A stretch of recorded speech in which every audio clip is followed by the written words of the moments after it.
tayo sa papuntang Mamsar. So, ayan.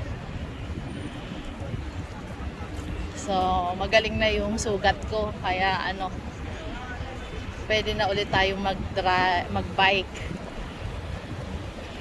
Nagpagaling kasi ako ng sugat. Grabe. Nagpaltos yung dibdib ko. Nabuhusan ako ng mainit na tubig. Katangahan ay. Ang galing kasi. Kinuha ko yung mainit na tubig dun sa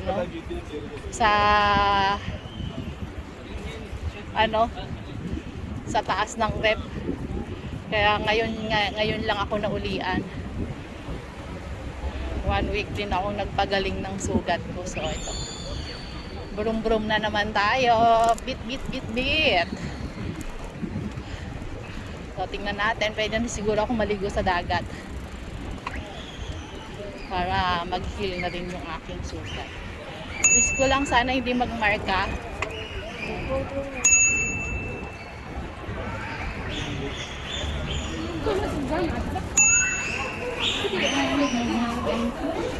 Ingat. Maraming bata. Friday kasi ngayon, so maraming bata talaga. Off na bukas. Weekend na bukas, kaya sumasakit yung aking mga muscle. So siguro parang hinahanap. Kailangan ko na raw mag-bike. Ayan. Ito muna tayo. Lumubog na yung araw. Ang agang lumubog ng araw dito ngayon.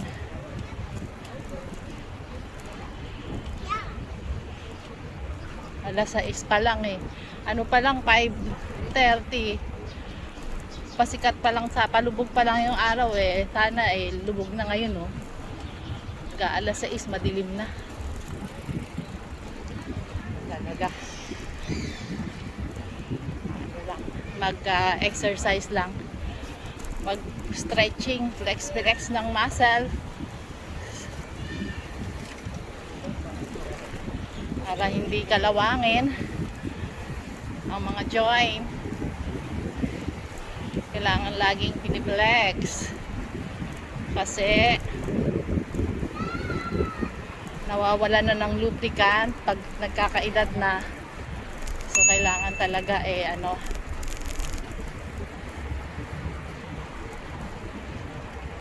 kailangan exercise kahit paano ang ating mga joint para pag tumanda medyo iwas rayuma, mga arthritis kailangan mabasag.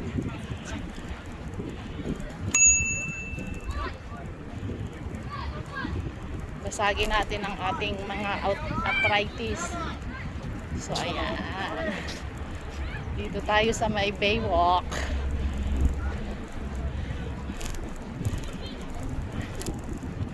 Makabukas na lang kami mag-beach ulit. Let's see. Kasi late na rin ako nagising. Alas 4 galing night duty. So, hinom lang ng tubig, tsa, and then bike. It's my first off. Sarap na pakiramdam. Mahirap kasi magkulong lang sa bahay. Maraming naiisip na problema. At least ito kahit papaano focus ka ba sa ibang bagay, hindi focus sa problema. Ganun talaga kasi pagka na-stuck ka sa bahay, yung mind mo nakapokus dun kasi hindi siya nagpa-function dito. Focus yung mind mo, saka kailangan mag-concentrate ka sa mga nasa paligid mo, kasi kung hindi ka nakapokus baka mamaya makasagasa ka. Ayan. So kahit papaano kalimutan mo na problema, focus sa ibang bagay, o di ba? Tanggal stress, kaya masarap talagang mag-bike. Stress reliever ang pag-bike, di ba?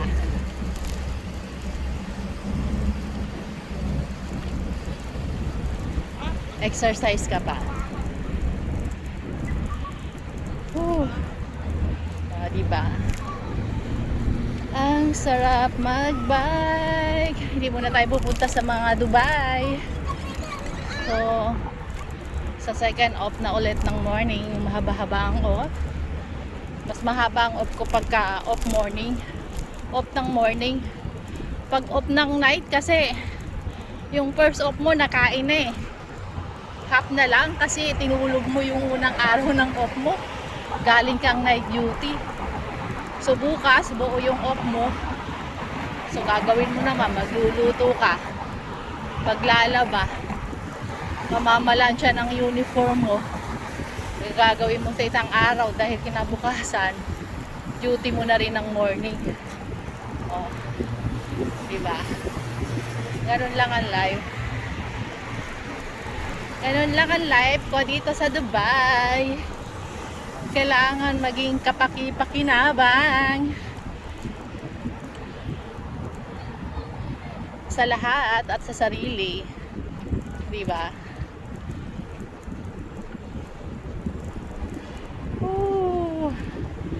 Sarap ng feeling. Tayo nang mag-bike, di ba? Haba nitong cornice na to, talagang dito pa lang sulit ka na.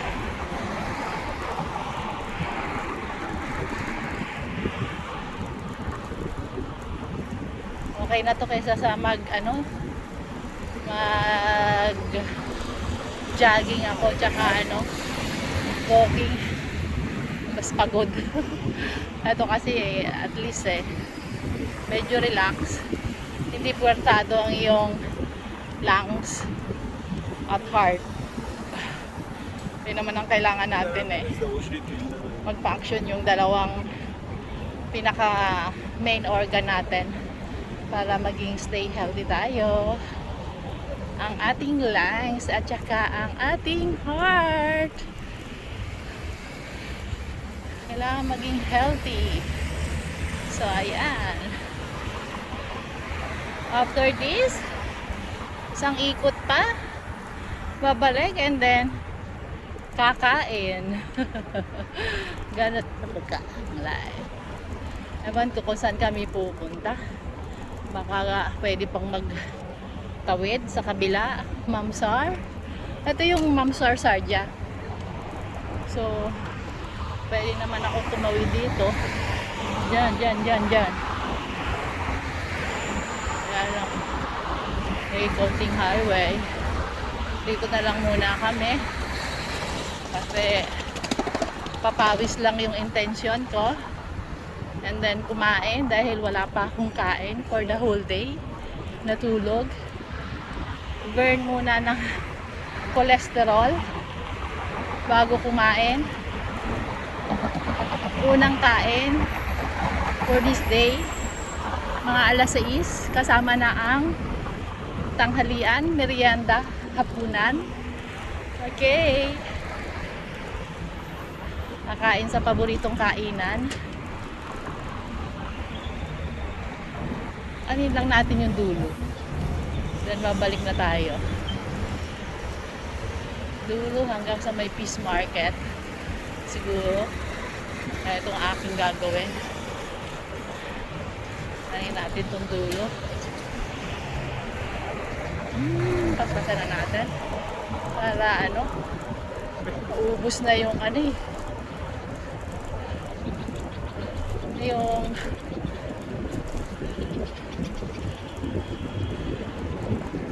baka ubos na yung memory. Yes, isang ikot.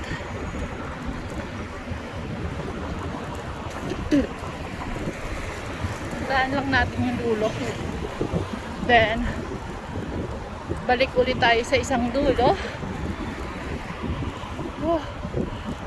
Ha? Nag-work lang yung mga muscle. Na-miss ko to. As in 1 week. Miss ko mag-bike. Pwede lang mag-bike na araw-araw. Kaso minsan maraming ginagawa sa buhay. Intindihin. Maraming i-update. Magbayad, mag-asikaso. Ang problema sa bahay sa Pinas at bahay dito. Ayan. Malapit na natin ang dulo dito. Ito yung dulo. Natatanaw ko na.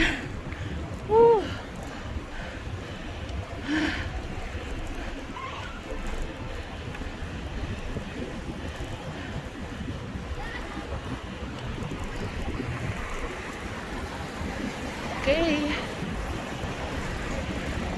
This is the end. Okay.